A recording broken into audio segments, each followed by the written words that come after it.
추수감사절 지나고 오늘 11월 마지막 주일을 맞습니다. 목회 칼럼에 나와 있는 대로 지난 추수감사절은 잔치집이었습니다.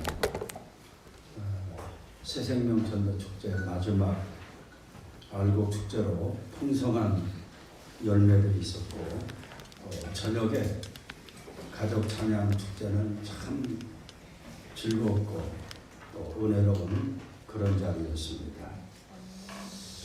요즘에 김장이 한철이지요. 레위기 말씀 한번 우리가 보겠습니다. 똑같이 한번 읽어볼까요? 시작.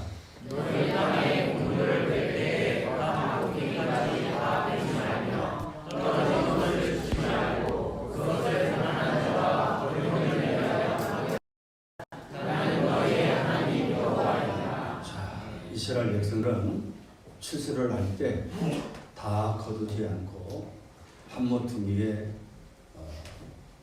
남겨놓았습니다. 때로는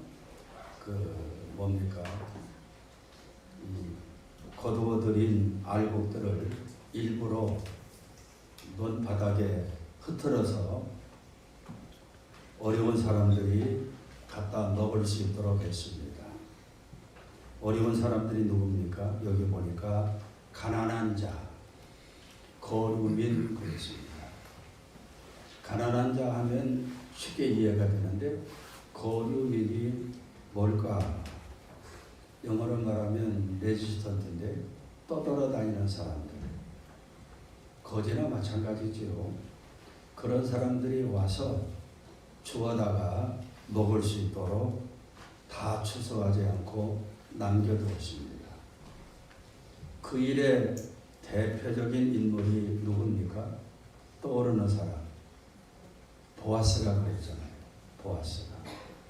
루시라는 여인이 자기 밭에 와서, 자기 논에 와서 보리 이삭을 줍는 것을 보고, 저 여인이 누구냐? 나오미 시어머니를 모시는 이방 여인입니다. 효성이 극진합니다. 그 말을 듣고 보아스가 하인들에게 시키지요. 다른 때보다 더 많이 논 바닥에다가, 밭에다가 열매들을, 알곡들을 남겨두어라. 가지고 가도록. 왜 이런 말씀을 드리는가 하면, 김장철에는 우리가 그런 일을 하면 좋겠다, 그런 마음이 들어요. 어려운 분들, 홀로 계시는 분들, 우리 교회 안에도 홀로 지내는 분들이 여러 분 계시지요. 그분들을 위해서 많이 가지고 가지 않아도 되지요. 배추 한 통이면 한 네 쪽 나옵니까? 김장할 때 한 서너 통만 더 하면 되겠다 여겨집니다. 그분들에게 사랑의 표시를 하고 함께 나누는 그런 사랑의 김장이 되면 좋겠다, 그런 마음이 들어서 이미 그렇게 하고 계시는 분들이 많습니다. 다 그러더라고요. 그런 마음으로 오늘 말씀을 먼저 여러분에게 소개하는 것입니다. 그것이 그리스도인의 사랑이고 성도 사랑이 아니겠습니까? 할렐루야. 네. 오늘 말씀의 제목이 가시 속에 담긴 은혜 그랬습니다. 어디에 담겨요? 가시 속에 은혜가 담긴다. 가시는 찌르는 것입니다. 가시는 찔러대는 것이지. 찔러대니까 아파요. 힘듭니다. 가시는 고난이고 시련입니다. 그런데 이 가시 속에 은혜가 담겨 있다는 것입니다. 오늘 이 말씀을 나눌 때 함께 은혜가 되고 축복이 되기를 주의 이름으로 축원합니다. 우리 서로 인사합시다. 성령 충만하시기 바랍니다. 또 은혜 받읍시다. 은혜 받읍시다.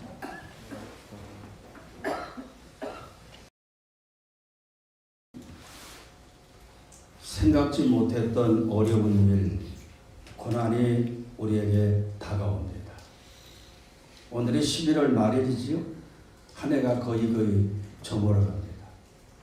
새해를 맞이할 때는 전혀 생각지도 못했던 일들이 봄, 여름을, 가을을 지나가면서 불쑥 튀어나와서 연말에 내 삶을 힘들게 하는 그런 일들이 우리에게 있을 것입니다.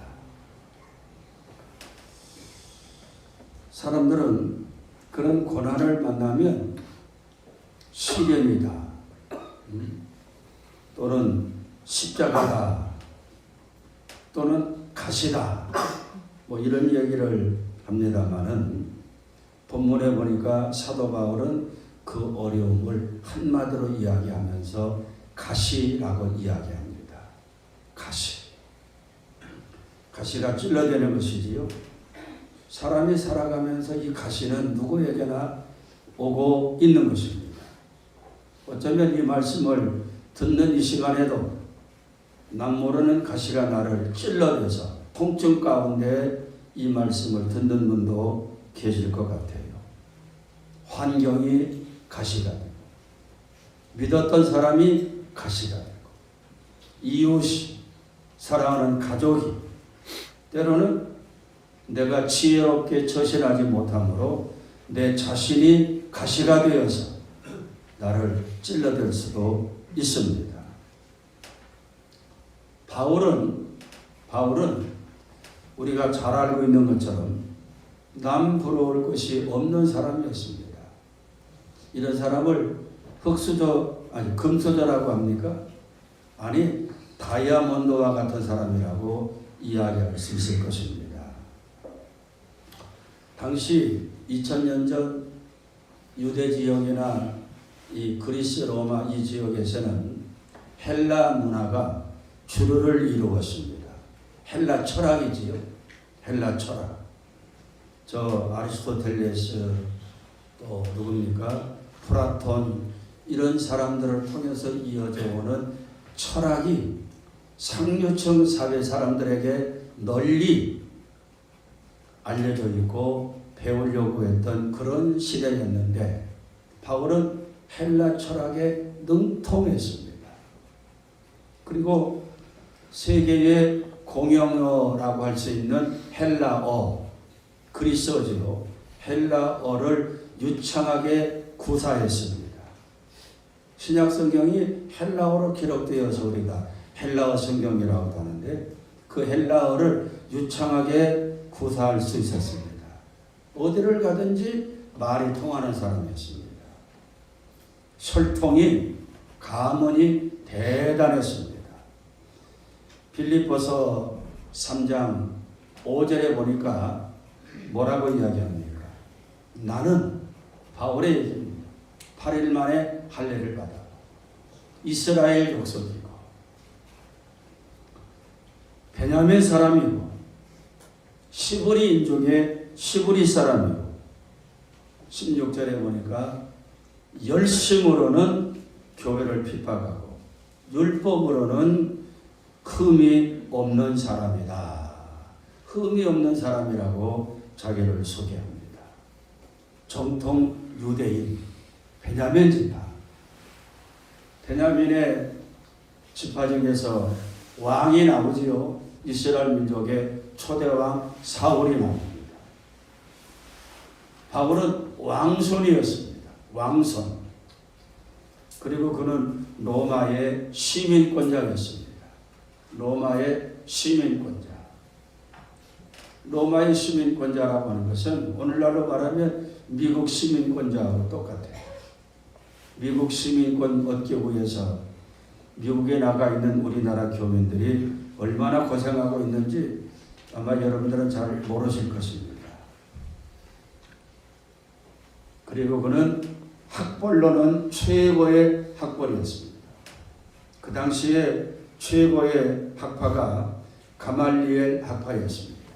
요즘으로 말하면 하버드 대학이나 우리나라 서울대학 정도 되겠지요. 거기에 박사였습니다. 이런 사실을 우리가 비추어 볼 때 당시 바울의 집안은 최고의 명문 가정이었고 그리고 상류층이었다는 것을 우리가 알 수 있는 대목입니다. 그런데 바울은 이런 세속적인 것만 갖춘 것이 아니라 영적인 깊은 체험을 하고 기도하는 사람이었습니다. 다메섹 도상에서 예수님을 만난 이후에 그는 깊은 기도를 통해서 영적인 체험을 합니다. 고린도후서 2장 2절에 보니까 이 사람은 기도하면서 천국을 들락날락하는 사람이었어요. 저도 깊이 기도하면 천국을 들락날락거립니다. 천사들이 보입니다. 영적으로 깊은 체험을 한 이런 사람이었습니다. 한 사람이 이렇게 완벽한 것을 갖춘다고 하는 것은 드문 일이었습니다. 세상적인 것뿐만 아니라 신앙적인 것, 영적인 것까지. 그런데 나중에 보니까 하나님이 이런 바울을 들어서 사용하고 있더라는 것입니다. 세계 최초의 선교사로 사용했고 성경 27권 신약 성경 가운데 16권을 기록하게 만들었고 초대교회 지도자가 되게 했고 성도 여러분 무엇을 알 수 있습니까? 하나님은 준비된 사람을 사용하신다. 아멘. 할렐루야. 아멘. 자기를 다듬고 내공을 기르고 실력을 길러서 준비된 사람이 되면 좋겠다. 그런 마음을 갖습니다. 왜요? 하나님은 준비된 사람을 쓰시기 때문에. 젊은 날 허송세월하지 말고 시간을 아껴서 내공을 기르고 실력을 기르고 자기를 준비시킬 때 반드시 하나님이 쓰시는 날이 온다는 것입니다. 바울이 그런 사람이었고 모세도 그런 사람이었습니다. 그런데 이 바울이 결정적인 약점이 하나 있었습니다. 그것은 몸에 가시가 있었다는 것입니다. 가시가 있었다는 것입니다. 사람이 자랑거리가 많으면 교만하기 쉽습니다. 그래서 초년의 축복은 3대 인생의 불행이라고 이야기하지요. 젊은 날에 출세하고 젊은 날에 잘 나가면 우쭐해지고 교만해져서 나이 먹어가면서 고생한다. 그래서 초년 고생은 사서라도 하는 것이다. 옛말에 그런 말이 있습니다. 세상이 부럽게 여기는 것들을 다 갖추고 살다 보면 우쭐해지고 교만하기 쉽습니다. 바울이 그런 처지지요. 집안조차 명문 집안이었고 또 부단하게 갈고 닦아서 헬라어에 능통하고 세상의 온갖 지혜를 통달하고 좋은 학교에서 공부해서 박사가 되고 이런 바울을 하나님이 불러서 다메섹 도상에서 회개하게 하고 깊은 기도를 통해서 신령한 사람이 되고 영성 높은 사람이 되고 천국을 들락날락 거릴 수 있는 그런 기도의 사람이 되고 참으로 모자람이 없고 부족함이 없는 바울이었습니다. 하나님이 그를 불러서 선교사로 삼고 복음을 전 세계에 전파하게 하고 능력 있게 사용하시잖아요. 여기에 의문점이 생겨요. 하나님이 그렇게 바울을 쓰시려면 가시를 주시지 말지 왜 가시를 주어서 바울의 사역에 브레이크를 거시는가 그런 의문이 생깁니다. 여러분도 때로는 그런 생각하는 것 아닙니까? 내가 이렇게 열심히 뭔가 좀 주의 일을 하려고 하고 사역을 하려고 하는데 기왕이면 하나님이 축복해 주시고 기도의 응답도 주시고 넉넉한 환경도 주시면 신앙생활도 잘할 수 있고 사역도 더 잘할 수 있고 전도도 잘할 수 있겠는데 왜 불의길을 거시고 가시를 주시는가? 왜 가시를 주십니까? 교만하지 않도록 하시려고. 우쭐우쭐 나대지 않게 하시려고. 오늘 본문 7절 말씀에 우리 한번 읽어볼까요? 7절 시작. 여러 계시를 가진 것이 지극히 크므로 너무나 여러 은혜를 받은 것이 너무나 크다는 것입니다. 그 다음에 시작. 너무 자만하지 않게 하시고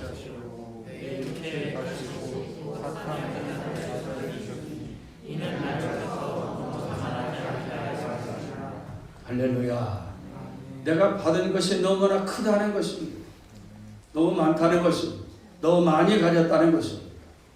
그러므로 자칫 잘못하면 내가 교만해지고 자만해지는데 하나님이 내 육체에 가시를 주어서 나를 쳐서 너무 자만하지 않게 하려 하십니다.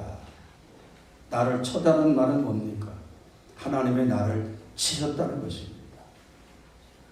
불의 길을 걸고 하나님이 가시로 나를 찔러댑니다. 겸손하게 사역의 길 가고 겸손하게 십자가의 길을 가고 겸손하게 신앙생활 하게 하시려고.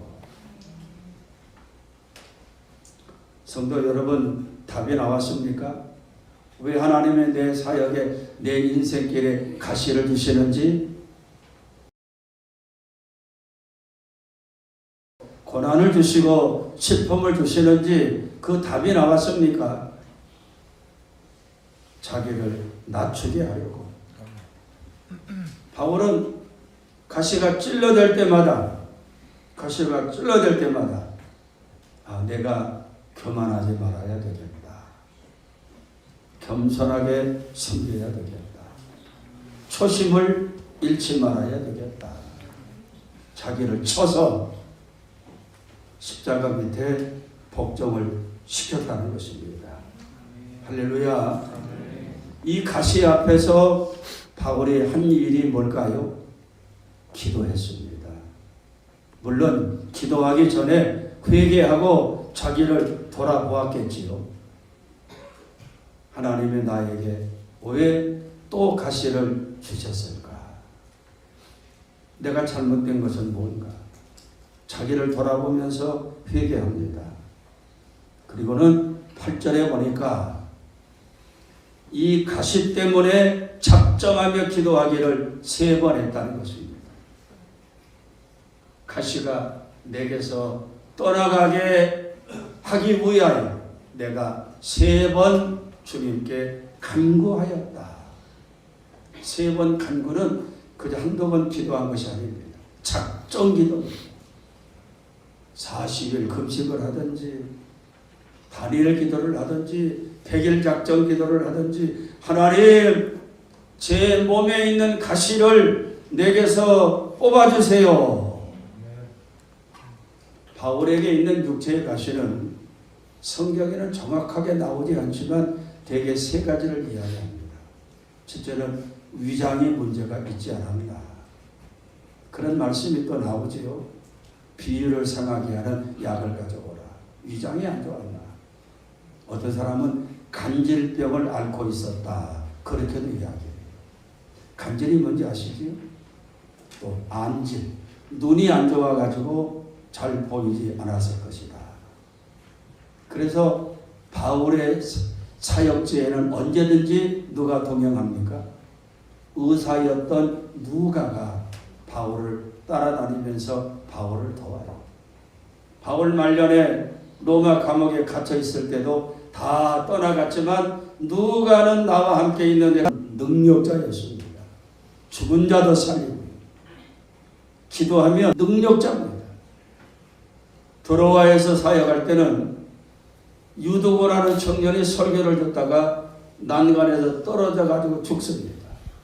죽은 유두고를 바울이 살려냅니다. 예수님 버금가는 능력자였어요. 모든 사람들이 바울에게 가서 기도받기를 원하고 설교 듣기를 원하고 나도 살려내고, 그런데 정작 어쩌면은 그런 모습을 보였는지도 모르겠습니다. 어떨 때는 설교하다가도 위장이 통증이 와가지고 들어가서 쉬어야 되는 상황이 되었는지도 모르겠습니다. 체면에 쓰는 것이 아닙니다. 죽은 자도 살려내고, 기적을 행하는데 정작 자기 병은 다스리지 못합니다. 말하기를 좋아하는 사람들이 꼭 있기 마련이지요. 왜 다른 사람 병은 고치는데 자기는 못 고친대? 별꼴이야. 그런 사람은 왜 없겠어요? 지금도 있는데 그때도 있었을 거예요. 체면에 서지 않아요. 바울이 한 일이 뭡니까? 작정하며 기도했다는 것입니다. 저도 목회 43년을 이 말씀 준비하면서 돌아보니까 오늘날 서목사가 서목사 된 것은 바로 이 가지가 있었기 때문이다. 가지는 나의 선생이었다. 스승이었다. 이런 마음을 갖게 되었습니다. 목회 초기에는 같이 어려운 문제들을 의논할 수 있는 사람들이 없었어요. 조금 시간이 지나가서 이제 땅도 사고 예배당을 확장하고 성전을 건축하고 하다 보니까 이제는 또 다른 가시가 나옵니다. 돈이 가시였어요.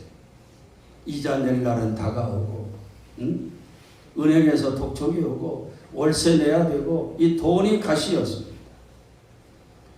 재정적으로 숨이 좀 돌아갈 만하니까 또 다른 가시가 나오는데 이제는 사람이 가시였어요. 찔러댑니다. 부정적인 말을 하고 흠집을 내는 말을 하고 사람이 가시였어요. 믿었던 사람이 가시입니다. 그 가시가 좀 물러나나 싶어서 이제는 좀 두 다리 뽑겠다 싶으니까 또 다른 가시가 나타나고 찔러요. 요즘에는 질병이 가시입니다. 좀 넉넉하다, 좀 쉴 만한 때가 됐다. 그러면 찔러댑니다. 재정이 찔러대고, 사람이 찔러대고, 건강이 찔러대고, 그때마다 자신을 돌아보고 가시가 오늘날 서목사를 만든 스승이었습니다. 여러분도 그런 간증 고백할 수 있었으면 좋겠다. 그런 마음이 들어요. 한 7, 8년 전인가요? 교회 땅을 살 때 이 땅 주인들이 원래 강씨 문족의 땅이었습니다. 이 땅이, 이 지역이 원래 강감찬 장군의 후손들이 살던 땅이었습니다. 이 땅이 6명의 주인이 있었는데 5명이 강씨들이고 1명만 이시성을 가진 사람이었어요. 이 강씨들이 이 땅에다가 연립주택을 지어가지고 재미 보려고 준비하고 있는데, 이게 새파란 목사가 와가지고 교회 짓겠다고 덤벼드니까 이게 그 사람들로 봐서는 우리 교회가 가시였을 겁니다. 어느 날 그 강신팔이라는 사람이, 이 강신팔 이 사람은 한 6, 7년 동안 가시 노릇을 했습니다. 검찰에다가 고소를 했어요. 여기에 연립주택을 지으려고 준비하고 있는데 교회 측이 회방한다. 그거를 받아가지고 이제 법원에서 판결하게 되었습니다. 그때 제가 30대 중반이었습니다. 새파란 나이였어요. 우리 전영광 집사 그 또래 나이였습니다. 세상 물정도 모르고 교회 안에만 있었으니까 세상 돌아가는 것도 모르고, 난생 처음 이제 법정에 갑니다. 기도 많이 하고 갔지요. 두려운 마음도 진정시키고, 혼자 갈 용기가 없어가지고 제 아내를 꼬드겼어요. 같이 갑시다. 그 법원 정문을 통과하는데 거기서부터 오금이 저려옵니다. 법정에 들어가서 앉아 있으니까 판사가 제 이름을 불러요. 피고 서순석 그러는데 낯선 이름 같아요. 늘 전도사 서순석 목사 소리만 듣다가 피고 서순석 그러니까 멍해졌습니다. 답을 못했어요. 그랬더니 판사가 아주 짜증난 목소리를, 고압적인 목소리, 피고 서순석 나오지 않았습니까? 난 지금도 왜 그렇게 판사들이 고압적인지 모르겠다. 좀 부드러웠으면 좋겠다. 그런 마음을 가져요. 그 소리에 주눅 들어가지고 예 여기 왔습니다. 나오셔! 그러더라고요. 나가는데 다리가 후들후들 떨려요. 그때 제가 느낀 것이 있습니다. 죄지어서 법정에 나가서는 안 되겠구나. 송사에 휘말려서는 안 되겠구나. 죄짓고 살게 말아야 되겠구나. 그러면서 하나님 나라 심판대 앞에서는 어떤 모습일까? 순간적으로 그런 생각이 스쳐가더라고요. 이 강신발 가시가 7, 8년 동안 찔러댔습니다. 나중에 판사가 두 사람이 잘 합의해서 매듭 지으세요. 그리고는 빵빵빵 치더라고요. 지금도 그때 일이 기억이 납니다. 가시 때문에 나를 돌아오게 되고 하나님께 기도하게 되고 그 가시 때문에 드려지는 기도 때문에 내 영성은 더 깊어져가고 예수의 생명력이 내 안에서 꿈틀꿈틀거리고 할렐루야. 내가 그렇다니까 기분이 나쁜가요? 여러분들에게 해당되는 것입니다. 가시 때문에 원망하지 말고 가시로 인해서 자기를 돌아보고 기도의 자리를 쌓게 되고 그로 인해서 여러분은 예수 생명력이 풍성하게 되고 영성이 깊어지는 것이고 할렐루야. 바울은 가시 때문에 중요한 사실을 알게 됩니다. 가시 때문에 능력자가 되고 있었다는 것입니다. 가시 때문에 기도하면서 그의 영성이 깊어져 가고 하나님이 주시는 능력이 그에게 덧입혀졌다는 것입니다. 바울에게도 가시가 그의 선생이었어요. 고린도후서 11장 30절에 보니까 뭐라고 말합니까? 내가 부득불 자랑할 것이 있다. 내가 약한 그것이 자랑이다. 약한 것은 가시를 이야기합니다. 가시가 자랑이다. 왜 그랬을까요? 가시 때문에 그가 다듬어졌고 능력자가 되었고 영성 깊은 사람이 되었기 때문입니다. 자꾸만 찔러대니까 사람이 찔러대고 질병이 찔러대고 환경이 찔러대고 바울이라고 사역하면서 돈 걱정 안 했겠습니까? 당장 움직이면 다 그게 돈이 들어가는데 와야 될 선교비가 오지 않으니까 그것이 가시가 되기도 하고 그때마다 엎드려 기도하다 보면 하나님이 기가 막힌 방법으로 채워주시고 약한 것 가시가 결국 나를 이렇게 만들고 있구나. 그것이 자랑이었다는 것입니다. 12장 5절에도 똑같은 얘기가 나오죠. 약한 것들 외에는 자랑하지 아니할 것이다. 약한 것 가시밖에는 내 인생에서 자랑할 것이 없다는 것입니다. 12장 9절에 보니까 또 뭐라고 말합니까? 내 능력이 가시로부터 나온다. 내 능력이 가시로부터 나온다. 중간 어디에 그런 말씀이 있지요? 그렇습니다. 오늘날 내가 있는 것은 가시들이 있었기 때문입니다. 돌이켜보면 나를 힘들게 했던 그 사람이 나를 도왔다는 것입니다. 그 가시 때문에 내가 기도라도 한마디 더 하게 되고 그 가시 때문에 내가 더 겸손하게 되고 하나님 앞에 무릎 꿇게 되고 가시가 스승이었고 그 가시가 결국 나를 만들었기 때문에 자랑할 것은 가시밖에 없다. 약한 그거밖에 없다. 할렐루야. 오늘 말씀이 굉장히 수준이 있고 깊이가 있는 말씀인데 아멘 소리가 별로 없네요. 응? 마지막은 바울이 깨달은 것은 뭡니까? 가시가 은혜였구나.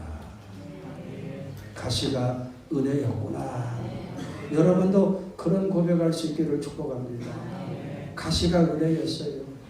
기도 응답이 은혜가 아니라 취직된 것만이 은혜가 아니라 병 고침 받은 것만이 은혜가 아니라 가시가 은혜였다는 겁니다. 우리 마지막으로 9절 말씀 한번 읽어볼까요? 천천히. 자, 시작. 그만 바울이 가시가 없어지기 위해서 3번 작정기도 했더니 하나님의 응답이 바울에게 온 것입니다. 바울아, 내가 준 은혜가 너에게 족하다. 하나님이 준 은혜가 뭡니까? 가시잖아요. 바울아, 내가 너에게 가시 주었지? 그것이 내가 너에게 준 은혜야. 너는 그것을 만족해야 돼. 감사해야 돼. 그 다음 읽어봅니다. 시작. 할렐루야. 하나님의 능력은 너의 약한 것, 너의 가시로부터 온전케 되어지는데 그것이 바로 너에게 능력이야. 그 다음에 시작.